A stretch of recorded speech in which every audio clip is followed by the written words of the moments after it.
La dimensión argumentativa es transversal a todo el quehacer jurídico, es decir, de los derechos fundamentales nace la misma labor argumentativa que pretende asegurar su ejercicio y darles garantías para su protección.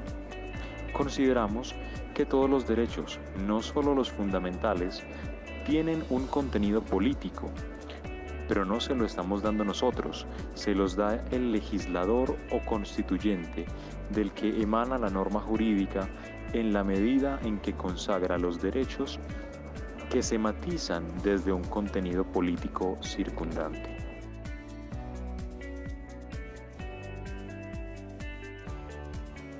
La democracia deliberativa debe ir más allá de la democracia representativa en el sentido de que, mediante la segunda, se han consagrado los derechos fundamentales en norma jurídica, pero solo mediante la deliberación en la labor jurídica corriente, una vez producida la norma, puede dársele verdadero desarrollo a los derechos fundamentales por fuera del papel.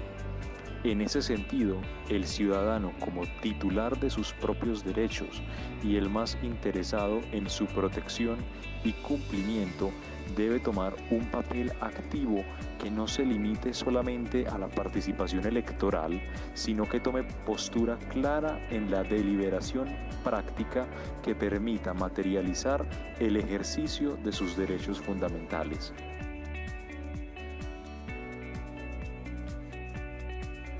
La principal utilidad, la más clara, es proteger los derechos fundamentales del desmedro al que pueden someterlos en algunos casos la rigidez de las reglas, es decir, considerarlos los derechos fundamentales como principios. Estos deben llevarse a cabo en la mayor medida de lo posible y con preferencia por encima de las reglas en el caso en que se verifique que la regla en cuestión sea contraria al principio que le sirve de base o que sin serlo se produzca una colisión entre el principio que fundamenta la regla y el principio que constituye el derecho fundamental en sí mismo, en cuyo caso se procedería a la ponderación.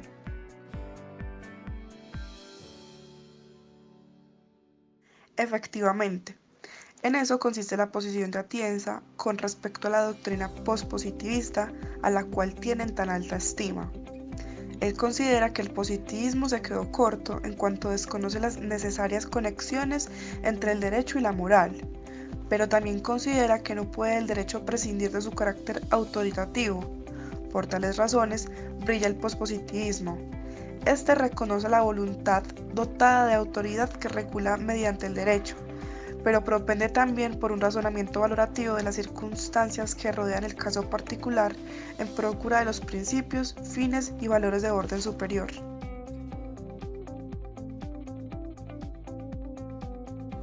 Completamente de acuerdo. Una discusión jurídica estrictamente teórica y purista se degeneraría a una filosofía del derecho de los filósofos, en palabras de Bobbio. En la realidad, la práctica jurídica debe dar soluciones concretas, por lo cual podría encuadrarse dentro de la técnica social. Se considera entonces que las fronteras del derecho deberían estar más abiertas a la interacción con otros tipos de argumentación que defienden discursos sociales legítimos, toda vez que un derecho contra la legitimidad no sería verdadero derecho.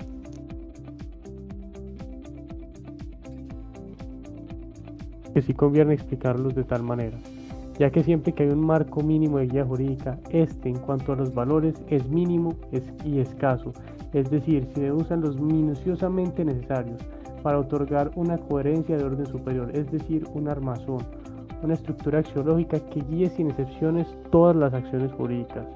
Pero estos valores de orden superior nunca deben suplantar por sí solos los principios ni las reglas jurídicas más concretas, sino que deben servir como argumento motivador de las acciones jurídicas, siempre procurando encajar los principios y reglas que le den desarrollo al contenido abstracto de los valores. Por otro lado, se podría decir que al obligar no se obliga a que los valores jurídicos sean iguales para todos, sino de que todos podamos gozar de ellos, bien sea en una mayor o menor medida.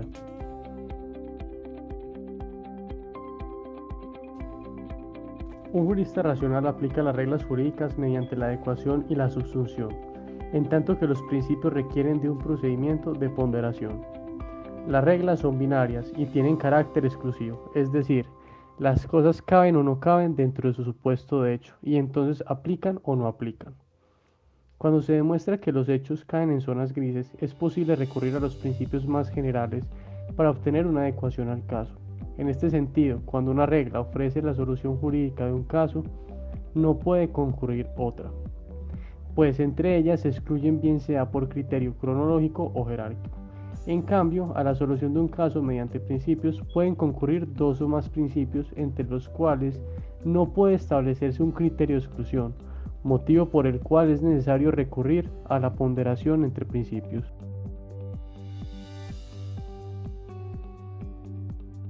La ponderación valora la afectación de cada uno de los principios en litigio para el caso en cuestión, pero tiene algunos márgenes de incertidumbre. El principal de todos estos es que los principios vinculan el derecho con la moral. Es decir, los principios son normas jurídicas de inspiración moral, y en este sentido, aunque el juez llevara a cabo las preguntas que Atienza plantea, las cuales son: ¿es la medida necesaria? ¿Es idónea? ¿Supone una afectación grave de otro bien o derecho? Entre otras preguntas. Las respuestas recurrirían al razonamiento práctico del operador de justicia, y por esta vía a su inclinación moral. Es el mayor talón de Aquiles que adoblece este mecanismo.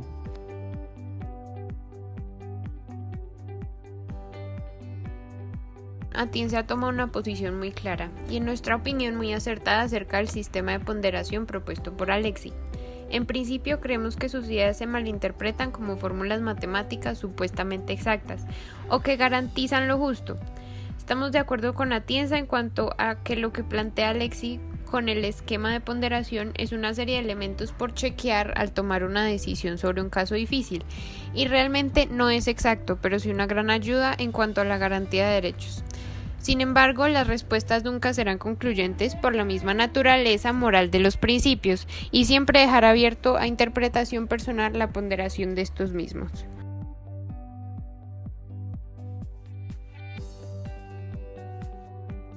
Cuando se relaciona el video que vimos en la reflexión anterior con este documento, se nota claramente cómo Atienza valora el componente de la ponderación y de la modalidad en el derecho.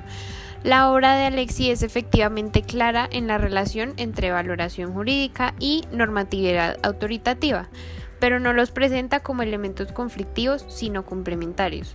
Este aporte de Alexi es clave para entender la relación y en sí cómo se puede argumentar siguiendo esa nueva propuesta, integrando los dos elementos para poder garantizar más derechos y el efectivo cumplimiento de la ley. Consiste el asunto en valorar las particularidades del caso, es decir, hacer un razonamiento práctico, incluyendo los principios jurídicos dentro de los límites autoritativos del derecho.